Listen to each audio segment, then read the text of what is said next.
Nous allons accueillir maintenant Dorothée Camus, qui nous vient de la Fédération nationale de la mutualité française. Merci. Alors, ma feuille de route aujourd'hui, c'est de vous parler du dossier pharmaceutique au sein des pharmacies mutualistes. Il m'a semblé important tout d'abord de revenir un peu sur ce que sont les pharmacies mutualistes, parce qu'elles sont assez mal connues, du fait essentiellement de leur petit nombre sur le territoire par rapport aux pharmacies libérales. Alors, les pharmacies mutualistes, ce sont ce qu'on appelle des services de soins et d'accompagnement mutualistes. La mutualité française, vous la connaissez à travers les mutuelles qui remboursent les médicaments, les consultations, etc. Mais les mutuelles, la mutualité française a également un réseau d'offres de soins déployées sur l'ensemble du territoire. Et parmi cette offre de soins, il y a des pharmacies mutualistes, il y a des centres dentaires, il y a des groupes hospitaliers, il y a des centres de santé, il y a beaucoup d'autres, des EHPAD, des crèches, etc. Mais il y a des pharmacies mutualistes, ça a été les premières offres de soins développées par la mutualité française. L'objectif initial était de favoriser l'accès aux soins, l'accès à la dispensation des adhérents mutualistes, et de limiter leur reste à charge. Aujourd'hui, on compte sur l'ensemble du territoire, et vous avez la carte ici, c'est un peu difficile à voir, 57 pharmacies mutualistes détenues par 36 groupements. Alors, ce qu'on appelle les groupements en mutualité, ce sont les unions régionales, et certaines mutuelles détiennent également des pharmacies mutualistes. Et comme vous le voyez dans les petites statistiques entre parenthèses, le nombre de pharmacies mutualistes a tendance à diminuer avec le temps. On a notamment des fermetures récentes à Brest, à Aix-en-Provence, dues essentiellement à un déficit, une non-rentabilité économique. Alors les pharmacies mutualistes se distinguent des pharmacies libérales par un régime juridique très spécifique. Tout d'abord, les créations et les transferts sont accordés par le ministère, la ministre de la Santé. La dernière création date des années 80. Les pharmacies mutualistes, les pharmaciens mutualistes ne sont pas propriétaires de leur pharmacie. Ils sont salariés de leur pharmacie. On parle de pharmaciens directeurs et non pas de pharmaciens titulaires. La propriété de la pharmacie est du fait des groupements dont je vous ai parlé tout à l'heure, c'est-à-dire les unions régionales ou les mutuelles, certaines mutuelles en propre. Les pharmacies mutualistes ne sont accessibles qu'aux adhérents mutualistes. Si vous êtes adhérent d'un assureur privé, vous ne pouvez pas entrer dans une pharmacie mutualiste. Enfin, on vous laissera rentrer quand même, mais on ne pourra pas vous délivrer de médicaments dans cette pharmacie. Je vous rappelle que dans les complémentaires santé, il y a 3 grands régimes. Il y a les mutuelles, il y a les assureurs privés, les instituts de prévoyance. On entend souvent le mot mutuelle utilisé à tort et à travers pour qualifier les complémentaires santé, mais les mutuelles ont une logique des valeurs, une logique économique qui est bien différente de celle des assureurs et des instituts de prévoyance. Ensuite, les pharmacies mutualistes sont exclues du service de garde. Elles n'ont pas d'obligation de faire des gardes. Et enfin, et ça c'est un point quand même très important aujourd'hui, elles sont hors champ de la convention qui a été signée en 2012 entre les syndicats de pharmaciens libéraux et l'assurance maladie obligatoire. Elles ne sont donc pas rémunérées sur objectif, notamment. Alors, quelques chiffres clés, simplement pour vous donner une idée, c'est des chiffres qui datent de fin 2012. Donc, le réseau des pharmacies mutualistes aujourd'hui, qui est représenté par une union nationale au niveau de la fédération, compte 175 pharmaciens, 256 préparateurs et 104 autres. Alors, autres, c'est essentiellement les administrateurs, les administratifs, les secrétariats, etc. Donc c'est essentiellement des implantations urbaines, assez peu d'implantations rurales, et l'essentiel du chiffre d'affaires des pharmacies mutualistes est réalisé sur des médicaments ordonnancés.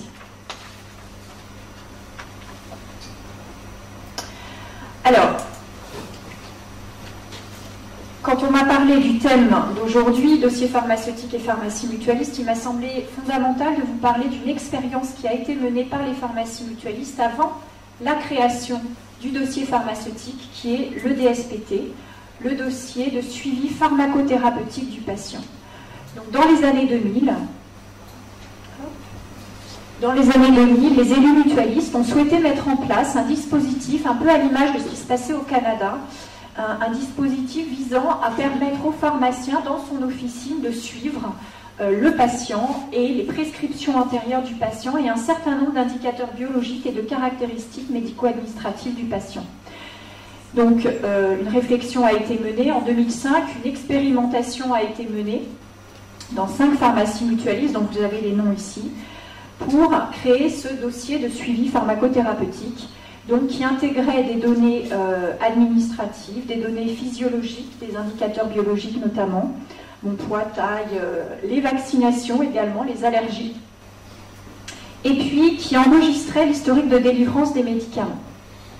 Alors l'objectif, bien entendu, hein, comme pour le dossier pharmaceutique, était de sécuriser la dispensation. Une différence avec le dossier pharmaceutique, c'est que c'était bien entendu au sein d'une même officine. On n'avait pas de mise en réseau du dossier entre les différentes pharmacies. C'était simplement pour permettre à chaque pharmacien dans chaque officine mutualiste, pharmacie mutualiste, de pouvoir garder en mémoire l'historique du patient et associer à cette mémoire les informations relatives à sa prise en charge médicale. Donc les pharmaciens ont été formés à la fois aux pathologies qui ont été ciblées pour la création de ces dossiers, à savoir l'hypertension, le diabète, le glaucome et l'asthme. Donc ont été formés dans ces pathologies-là et ont été également formés dans l'utilisation de l'outil informatique. Donc là, il y a eu une adaptation de l'outil informatique qui a été nécessaire, qui a été faite et financée exclusivement par la Mutualité française. Formation et technique. Alors cette expérimentation a permis on a regardé un petit peu ce qui sortait dans les pharmacies tests. On avait en moyenne 260 incidents enregistrés en un an dans chacune. On a regardé dans 2 officines des 5, dans chacune des 2 officines tests, avec 40% des problèmes qui concernaient des contre-indications absolues et des erreurs de posologie ou des interactions, et 30% des points critiques détectés qui pouvaient être simplement un problème de lecture de l'ordonnance. Alors, l'un des apports pour les pharmacies mutualistes de cette expérimentation, ça a été une très bonne coordination avec les médecins. C'est-à-dire ça a été pour les pharmacies mutualistes un outil qui a permis de construire quelque chose avec les médecins, de construire une coordination, une complémentarité dans la prise en charge du patient. Et c'est une complémentarité qui continue d'exister aujourd'hui. Donc, capitaliser sur cette expérience, les pharmacies mutualistes aujourd'hui ont enrichi leur relation avec les médecins de leurs patients. Et deuxième apport majeur de cette expérimentation, ça a été une expérimentation qui a nourri la réflexion sur le dossier pharmaceutique, puisque la Mutualité française a été invitée à participer aux réflexions et a donc pu apporter des retours d'expérience au dossier pharmaceutique sur le DSPT. Alors, pour en revenir un peu plus spécifiquement au sujet d'épée dans les pharmacies mutualistes, alors là, j'ai été un petit peu confrontée à... On n'a pas de statistiques, hein, tout comme l'ordre peut en avoir sur les officines libérales, on n'a pas de statistiques sur l'utilisation du dossier pharmaceutique au sein des pharmacies mutualistes. Donc j'ai pris mon téléphone, l'avantage c'est comme on a 57 pharmacies, sans forcément toutes les contacter, en contactant quelques-unes, j'ai une bonne représentativité des pharmacies mutualistes. Elles sont 99% à utiliser le dossier pharmaceutique. Depuis le début. C'est-à-dire que le dossier, le DSPT, a permis de sensibiliser les pharmacies mutualistes avant même le déploiement du DP. Donc elles étaient déjà prêtes pour le DP avant qu'il existe. Elles ont même, pour certaines d'entre elles, créé des outils pédagogiques d'explication de ce qu'était le DP pour leurs patients avant des éditions par l'Ordre national des pharmaciens. L'utilisation du DP se fait essentiellement sur les médicaments ordonnancés, évidemment. Pour autant, quand même, certaines pharmacies utilisent également le dossier pharmaceutique sur le non remboursable. Alors, elles m'ont dit être confrontées à évidemment, hein, ça c'est très intuitif, à un étonnement des patients qui ne comprennent pas pourquoi on leur demande leur carte vitale pour leur délivrer des médicaments non remboursables. Donc là, ça demande du temps, d'explication. Et les pharmacies m'ont indiqué que c'était beaucoup plus facile, cette appropriation par le patient pour les médicaments sans ordonnance, c'était plus facile quand c'était annoncé devant l'officine, c'est-à-dire à l'entrée de l'officine. Donc on a des pharmacies mutualistes qui sont relativement grosses, hein, donc elles ont mis pour certaines d'entre elles des tickets d'entrée pour réguler les files d'attente. Et c'est à ce niveau des tickets d'entrée où il y a un panneau marquant votre carte vitale vous sera demandée pour toute délivrance, même médicaments sans ordonnance. Et quand c'était présenté comme ça, les patients, enfin les pharmaciens avaient beaucoup moins de difficultés à compléter le dossier pharmaceutique sur le non ordonnancé. Enfin, ce qui est ressorti également des entretiens que j'ai pu avoir avec les pharmacies mutualistes, évidemment, mais ça a été dit à plusieurs reprises ce matin, c'est le manque de temps. Voilà, ça prend du temps d'explication, et c'est un frein parce que dans un certain moment de la journée, c'est pas possible pour le pharmacien de réserver ce temps. Et puis ça dépend du nombre de pharmaciens et préparateurs qui sont présents dans l'officine.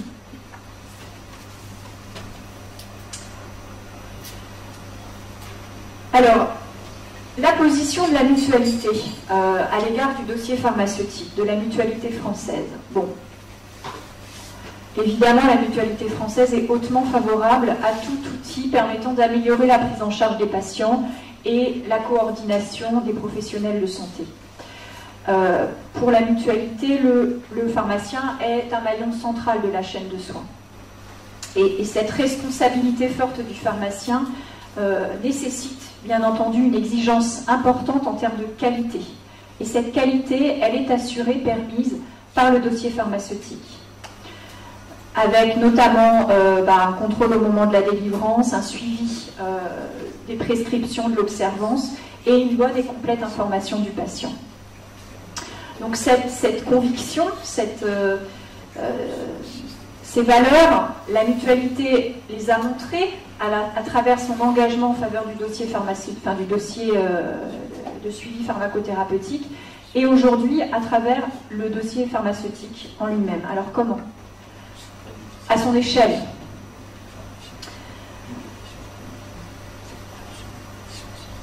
La loi HPST et ensuite la convention pharmaceutique a attribué de nouvelles missions aux pharmaciens d'officine.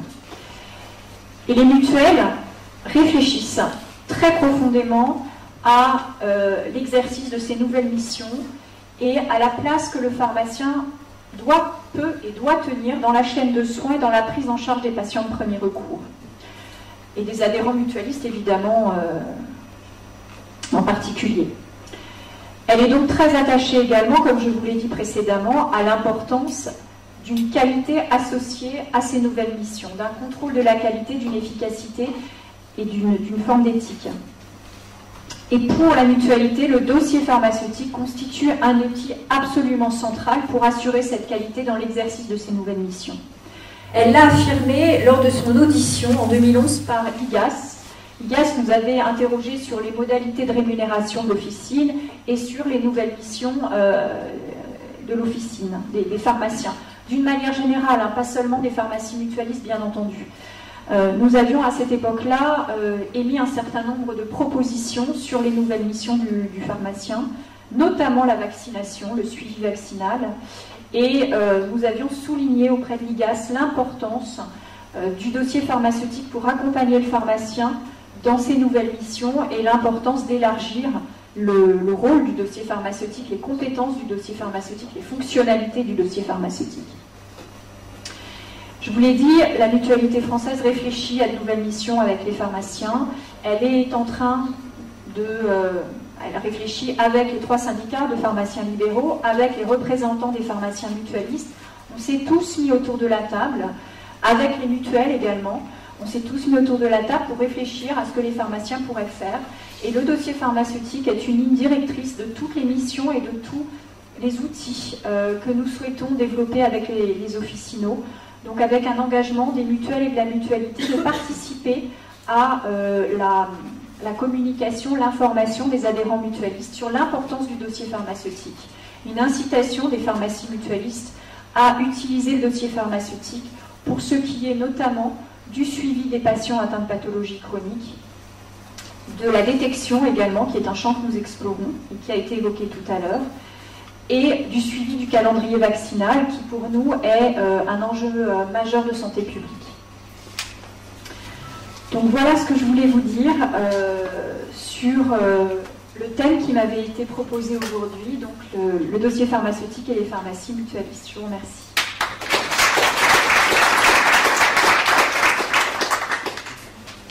Oui, on a le temps pour des questions. Qui a une question à poser? Non?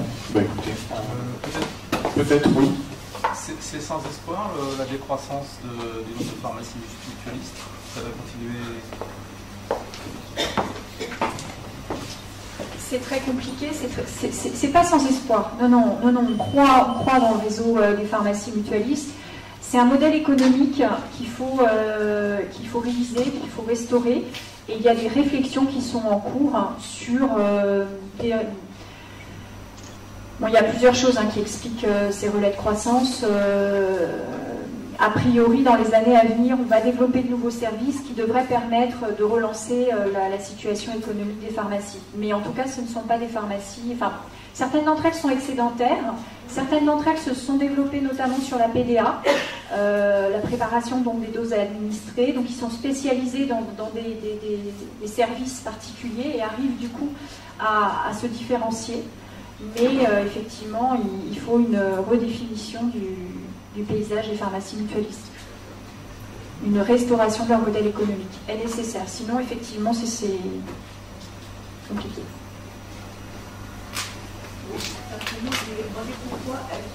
Attendez, j'arrive.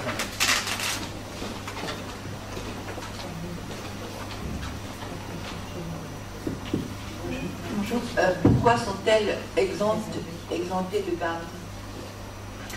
C'est leur modèle juridique. C'est pas une demande de leur part. C'est simplement le modèle juridique historique qui veut ça. De même qu'il veut qu'elles soient exemptées du champ de la convention pharmaceutique. C'est des choses sur lesquelles on travaille pour leur permettre de jouer leur rôle d'acteurs de santé publique à plein, absolument. Oui, juste rapidement, quelqu'un a dit tout à l'heure que la postologie n'était pas dans le DP, et là vous avez dit qu'il y avait détection d'erreurs de postologie. Alors, si vous voulez, ce à quoi je faisais référence, c'était le dossier de suivi pharmacothérapeutique. C'était un outil différent du dossier pharmaceutique qui avait été développé par les pharmacies mutualistes au sein des pharmacies mutualistes, avant l'existence du DP. Donc le format était différent, les modalités techniques également, il permettait de faire beaucoup de choses, moins que le DP aujourd'hui, puisque la technique a beaucoup évolué, mais ça a été un bon point de départ pour arriver là où on en est aujourd'hui. Historiquement, les pharmacies mutualistes ont une volonté permanente d'innovation. C'est elles qui ont, réfléchi à ce dossier de suivi pharmacothérapeutique. C'est également à elles qu'on voit le tiers payant en officine aujourd'hui, puisque c'était au départ une invention entre guillemets des pharmacies mutualistes pour se différencier des pharmacies libérales, et ensuite ça s'est généralisé à l'ensemble des officines. Bien, merci beaucoup.